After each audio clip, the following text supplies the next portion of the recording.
Okay, so in Russia, there's been a rash of military recruitment offices being hit with arsons or molotov cocktails or all kinds of things, shootings. There's been just a number of things. Now, just a little bit ago, there was the sixth drone attack just 2 days ago in Ukraine on an office building is where it hit, but whether it hit because that was the target or because it was electronically shot down, as the Russians claimed, is still an open question. It was a government building, and Farhan Haq, deputy spokesman for the UN Secretary General, commented on July 30th that a drone attack against Moscow City Business Center in the Russian capital. Well, we don't have any first-hand information on who's responsible for this attack, but certainly we are against any and all attacks on civilian facilities, and we want them to stop. Okay, except if it's a government building in a hybrid war that has anything to do with Ukraine, and that's actually the target, then it becomes a legitimate target. And so, I get it. You don't want them to attack civilians, and they've been scrupulous about not attacking civilians. At the same time, the Russians have been attacking civilians. Look what happened in Kyiv about the same time. But there's no question here about Russian military recruitment offices being hit with arsons. Like that has to be a very clear target and a clear and welcome target. It's within the rules of the game. So the article says between July 29th and August 2nd, citizens in Russia and occupied Crimea attempt to set fire to military recruitment offices and facilities associated with the Russian Defense Ministry at least 28 times. That's within just a few days, 28 attempts. So what's going on? What's motivating this? So we'll look at this article in A New Voice of Ukraine, similar kind of things 28 times. Furthermore, attempts to set, and they list all the different cities in which these are happening. Medusa noted that this is the largest scale attack on military commissariats in Russia since the partial mobilization was announced in September of 2022. And so that's going on. Apparently, they're calling these people that are being recruited to do this are thinking that they're doing some kind of positive service by doing that. I'm not exactly sure that I have the whole story, but let's look at the bigger picture of conscription in Russia. So there was Imperial Russia, and there was a Soviet Union, and late Soviet Union. Russian Federation is where we're interested. And yes, I understand that I'm on Wikipedia, and Wikipedia is not the best source, but I'm trying to piece together some things that I can't really find elsewhere. Okay, so there was 2-year conscription terms in the USSR and then into the Russian Federation, and then it led to 1 year as of 2007 and 2008. 1 year mandatory universal male service. As of 2021, all male citizens aged 18 to 27 are subject to conscription for 1 year of active duty military service in the armed forces, but the precise number of conscripts for each of the recruitment campaigns, which are held twice annually, is prescribed by a presidential decree, which means not everyone has to necessarily serve, because if we only need 300,000 and there are 700,000 in the population, then we don't need them necessarily. So they might have been able to avoid that. Okay, now on November 5th, now what they're leaving out here is what happened in about July. So let's go look at this. Russian mobilization. On September 2022, 7 months into the Russian invasion of Ukraine, Russia declared a partial mobilization of military reservists.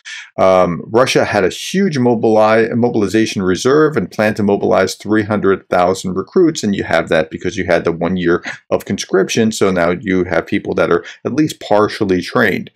On October 28th, Shoigu told Russian President Vladimir Putin that mobilization had been completed. Big dog and pony show. We have met the numbers. Yeah, it was kind of like that. According to the Moscow Times, Russian authorities had repeatedly rejected the possible mobilization at least 15 times prior to the announcement of the partial mobilization. For example, on March 8th, Vladimir Putin publicly promised that no reservists would be called upon to fight in Ukraine. Remember, this is supposed to be a special military operation. Nothing to see here. Nobody's going to have to really worry about it. It's just this little thing going on over here. And then it became this big thing that he's now making it into some existential threat. But what I was talking about with July was the next thing that happened was in July of 2022, representatives began visiting Russian penal colonies and Wagner was recruiting from there. Okay, so that's July. Then September, they have the partial mobilization and you see different things happening. So here we go back to this map. So that was July and September and November 2022, the Russian invasion of Ukraine, President Vladimir Putin signed a decree allowing people convicted of serious crimes, including drug trafficking and murder, to be mobilized into the Russian army. 18,000 people had been mobilized toward that 300,000 goal, which began in September later on. Okay, April 2023, the State Duma passes legislation. Now, these are important dates, so I want you to get September in your head, and then November, and then April, and then July, so that you can understand what's going on. Okay, Putin subsequently claimed that 18,000 people. Okay.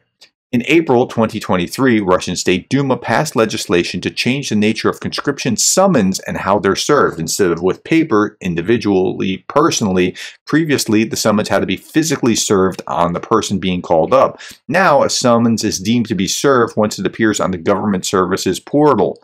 So they now can electronically just send it to your phone, and once it's on your phone, if you get that on your phone, you have to go served. In July of 2023, Russian State Duma passed legislation to raise the maximum age for military conscription to 30. So some people who may have avoided it before are now caught up in it because they can, the age is up to 30 and you can be called at any time.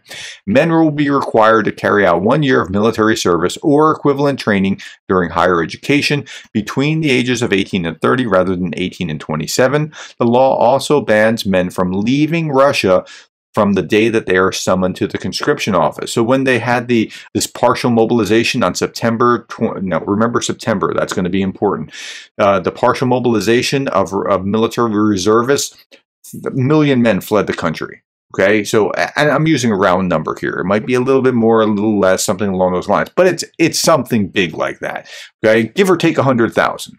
Now let's look at this. Russian military commissariats attack. These are recruitment offices. There's even a great little picture here of where these have been attacked all across the country. So a series of molotov cocktail arsons and shootings have taken place in Russian military commissariat registration and enlistment offices since the start of the country's invasion of Ukraine in 2022. And they list them: February, March, April, May. Now there's a lot early on, right, as the war is beginning, and then it sort of peters off. June there wasn't much, July there wasn't much, August there was only one, and then September. Look at what happened in September. It's pretty significant. September, right? What just happened in September? This was the partial mobilization, and so there's a lot going on in September. And then it's going to die. Well, so I'm still in September before I can get into my next point. And then October, there's still a little bit, but it's starting to peter off comparatively. In November, December, not a lot. January, in January there's some. In February there's some, and there's rumblings about what's about to happen with the mobilization based on your phone. And that's going to happen in April of 2023 when the Russian State Duma passes this. So let's go back and look at our map. And you see in April, it starts to light up into May, right? So there's a lot more here. In June, it's not that significant, but July, look at July and what just happened in July. July 23rd, Russian State Duma passed legislation to raise the maximum age for military conscription to 30. And we're going to see some significant effects, you bet. July. I'm not going to keep saying July because it's getting boring now. In August, right? And we're just into August. It's August 3rd as I'm going over this. So there is a lot of these attacks. So things are happening in not just on the front lines, but all throughout. There's drone attacks. There's attacks over the border into Russia. There are these military recruitment offices hit. But you got to understand that the military offices being hit, this isn't like, my guess is, and I can't tell you 100%, but odds are these aren't Ukrainian attacks. These are Russians that don't want to go to Ukraine that are attacking. So it's pretty significant to see this. Okay, I wanted to paint a picture of what was going on with the recruitment station bombings, because this is an important part of the overall picture and context of what's happening in the war between Russia and Ukraine. Thank you for your time. Thank you for the likes, the shares, the subscribes. Thank you for the coffees. More than anything else, thank you for being the kind of person that cares about Ukraine. I'll be back tomorrow. I hope you will be too.